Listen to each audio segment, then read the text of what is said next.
Les vraies voix Sud Radio, le coup de projecteur des vraies voix. Et c'est une vingtaine d'interpellations en France depuis samedi pour des actes antisémites. Nous ne laisserons rien passer, assure Gabriel Attal. Depuis une école juive ce matin, 10 000 policiers et gendarmes mobilisés pour protéger quelques 500 lieux, les écoles, les synagogues et autres endroits liés à la confession juive. Et pour en parler avec nous, Emmanuel Abramovitch, porte-parole du Bureau national de vigilance contre l'antisémitisme. On va revenir avec vous. Bonsoir, merci en tout cas d'être avec nous en direct. Merci de m'inviter. Ces interpellations, ou en tout cas cette sévérité de la part de Gabriel Attal et de Gérald Darmanin pose quand même l'état d'esprit, en tout cas de français. Vous avez raison, Cécile, Philippe, mais j'ai entendu tellement d'engagements et de promesses au niveau de la criminalité et de la délinquance ordinaire que je suis même méfiant à l'égard de cette barbarie contre laquelle il faut lutter, et je n'ai rien qui me choque dans le projet de Gérald Darmanin. Je doute simplement qu'il soit mis à exécution facilement. J'ai tellement entendu ce pouvoir macronien depuis sa réélection et même avant dire peut-être une trentaine de fois, nous ne laisserons rien passer. Elisabeth Borne, Emmanuel Macron, et tout est passé, clairement. Alors, j'espère que pour une fois, compte tenu du caractère épouvantablement extraordinaire de ce qui s'est passé, là, on aura enfin une efficacité. Et à cette question, les actes antisémites doivent-ils être à motif d'expulsion du territoire français? Pour l'instant, sur notre compte Twitter, vous dites oui à 88%. Rappelez que l'antisémitisme est un poison, et pas uniquement pour nos concitoyens français de confession juive, mais pour l'ensemble du pays, pour la République. Et qu'il y a des signaux qu'on connaît, qui ne sont absolument plus des signaux faibles, qui doivent nous amener à monter le ton dans la réponse. Et donc, pour ma part, et je sais que ça peut être contesté à gauche, mais il faut aussi que tout ça évolue, parce que les nouvelles formes d'antisémitisme se sont développées. On doit, par exemple, sur ce sujet-là, quelqu'un qui est accueilli dans notre pays et qui commet l'abomination d'un acte antisémite n'a pas vocation à rester, parce que tout simplement, il se met en dehors de la manière dont on conçoit notre République. Et si jamais... Alors j'entends ce que dit le procureur, et il a raison. Il peut y avoir des déclarations, mais après la mise en œuvre, le terrain juridique... Mais déjà l'affirmer, c'est un signal fort. Mickaël Salmon. Moi, c'est déjà tous les étrangers qui sont coupables de certains actes de délinquance que je pense qu'il faudrait expulser. Donc à plus forte raison, ceux qui commettent des actes antisémites. Je l'ai dit dans mon tour de table, ce ne sont pas des choses légères. Même une déclaration, c'est très grave. Et cet ensemble d'actes antisémites fait peser une crainte sur les Juifs de France, ce qui est totalement anormal. Est-ce qu'il viendrait 5 secondes à l'esprit d'un Juif de France d'agresser un Arabe ou une femme voilée dans la rue parce qu'il y a le conflit israélo-palestinien? Ça n'arrive jamais. Et je souhaite que ça n'arrive jamais. Je m'enorgueillis de ça. Donc, je parlais de paix tout à l'heure, il faut construire la paix, mais pour construire la paix, il faut se débarrasser une bonne fois pour toutes de ceux qui font peser des atmosphères de peur dans ce pays. Et je peux vous dire que déjà aujourd'hui, il y a bien sûr des recensements officiels d'actes antisémites, mais j'entends aussi des recensements officieux de gens en qui j'ai confiance, des cousins, des amis, qui ont déjà entendu ce week-end et lundi des paroles antisémites dans la rue, en lien avec le conflit. Donc il faut être intraitable et définitif avec les gens comme ça. Emmanuel Abramovitch, quand on voit que le gouvernement n'arrive même pas à faire respecter 10% des OQTF, est-ce que finalement ces propos, c'est pas des promesses de Normand, comme le disait Philippe Bilger? Les motifs d'inquiétude sont nombreux et s'accumulent depuis longtemps, vous avez parfaitement raison.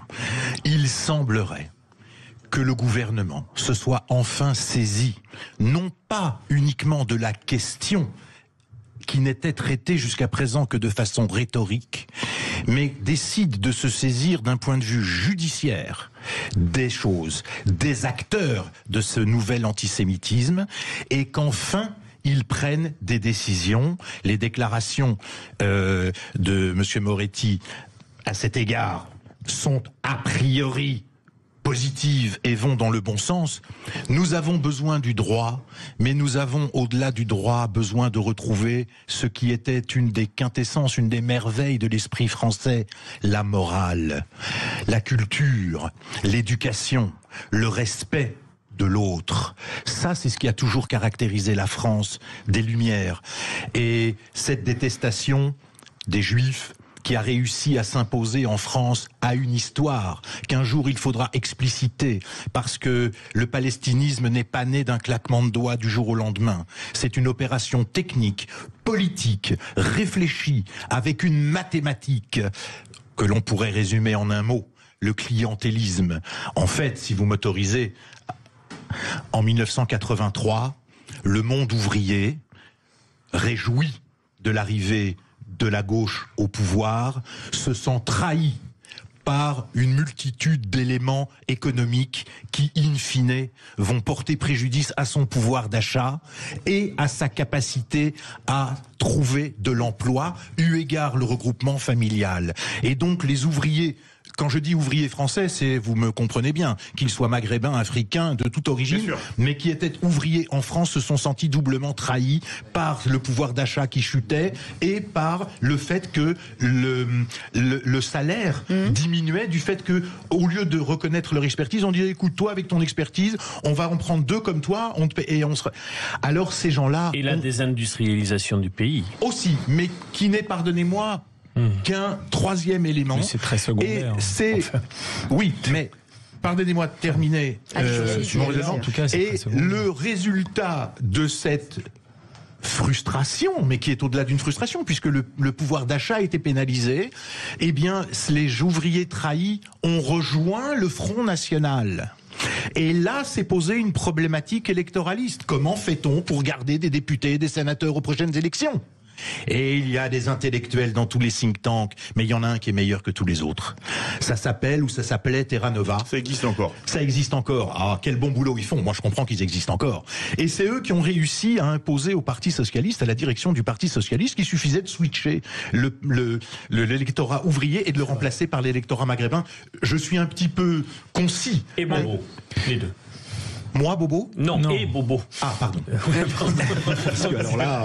Non, mais vous avez raison. Mais voilà, pour moi, c'est l'explication historique et politique. Et à partir de là, évidemment, cette gauche a flatté dans le sens du poil cet électorat. Et comment flatter cet électorat ? Par la détestation d'Israël. Bien sûr, mais simplement une petite parenthèse. Désolé, Philippe, je te laisse aller. Pourquoi il y avait cet électorat ? Pourquoi il y avait ce réservoir de vote ? Parce qu'il y a aussi eu une immigration massive qui est venue notamment des pays arabo-musulmans dans lesquels, on le sait, il y a une culture de l'antisémitisme. Ça a été décrit par le sociologue Smaïl Nacher, ça a été décrit aussi par Georges Bensoussan qui s'est vu assailli d'insultes quand il a osé le dire au début des années 2000. Donc il y a aussi eu le sujet de l'immigration.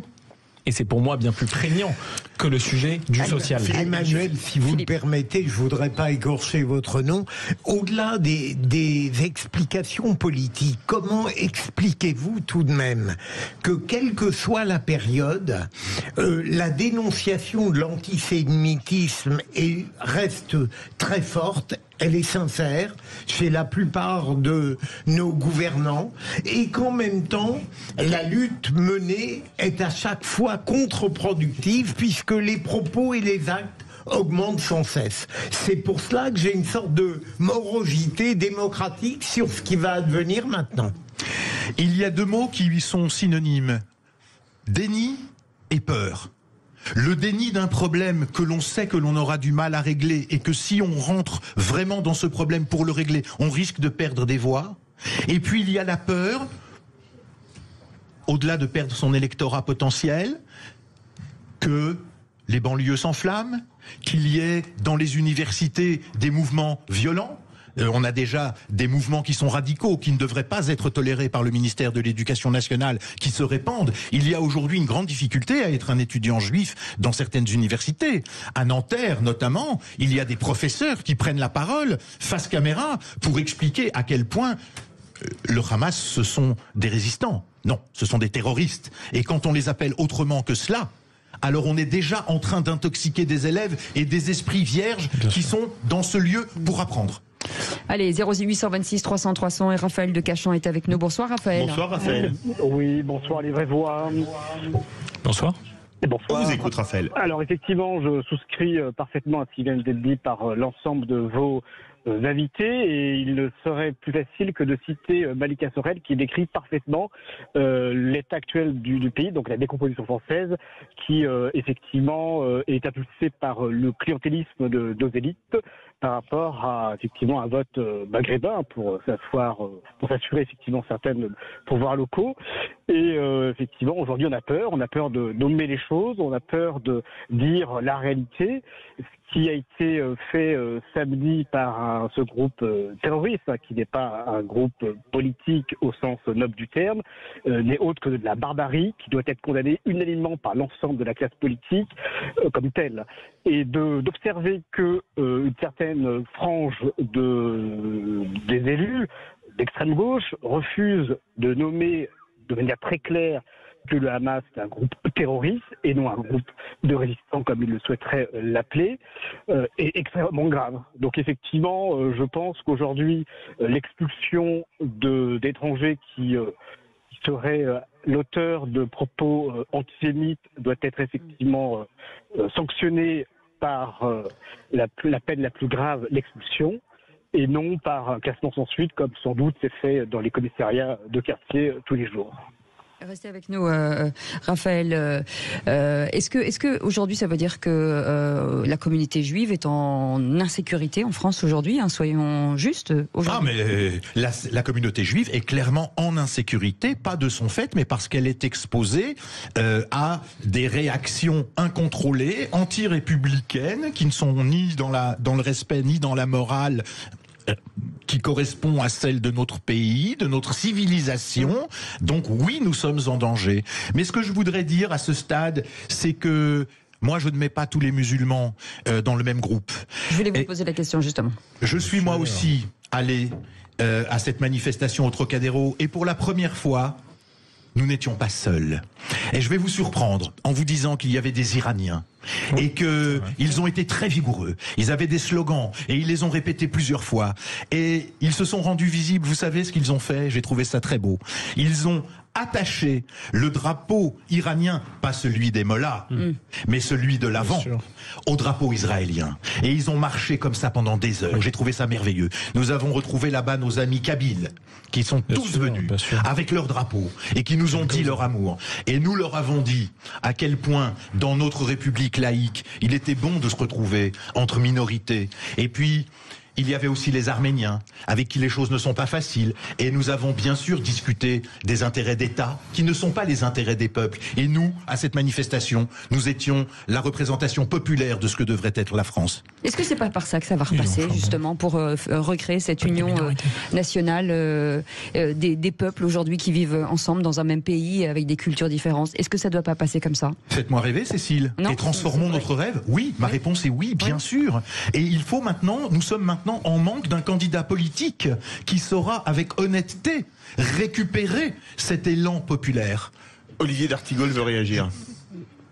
Ce que vous avez dit est important, sur le fait que ces différentes sensibilités puissent se retrouver et converger, et que vous ne soyez pas seul. J'ajoute une dimension parce qu'elle n'a pas été abordée, et je le fais avec énormément de respect pour tout le monde. Reste que l'un des carburants puissants au cours des dernières années a été la non-résolution politique du conflit. Et que bien évidemment, on craint les conséquences de l'intervention terrestre à Gaza. Vous avez, dans votre propos liminaire, commencé par ça, vous avez eu raison. Mais que la grande solution est quand même la résolution politique à deux États. Et le fait que cette question-là disparaisse quasiment totalement des radars est très préoccupante. Oui, mais où sont les interlocuteurs? Mais je sais que vous... Oui, mais moi, c'est ce que je t'ai répondu tout à l'heure, Olivier. C'est-à-dire que, OK pour le processus de paix, OK pour construire quelque chose, mais avec qui? Au sud, il y a les terroristes barbares du Hamas. On a vu ce que c'était.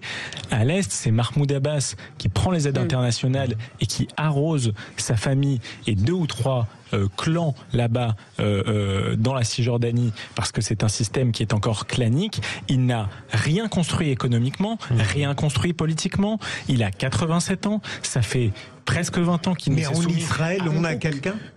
Bien sûr qu'il y a quelqu'un, des gouvernements qui se sont succédés, qui étaient de sensibilités politiques différentes. On peut être contre Netanyahou. Croyez-vous que Yasser Arafat serait arrivé à Washington et à la Maison Blanche si les Juifs n'en avaient pas été d'accord ? Bien sûr. Une info qui vient de tomber à l'instant à ce sujet. L'université de Bordeaux annule une conférence de Jean-Luc Mélenchon en raison, je cite, de risques de troubles à l'ordre public suite aux réactions de LFI sur Israël. Maintenant, les préfets sont sensibles à cet argument. Nous, au BNVCA, avons tenté de faire interdire Cap JO, Euro-Palestine, etc., etc.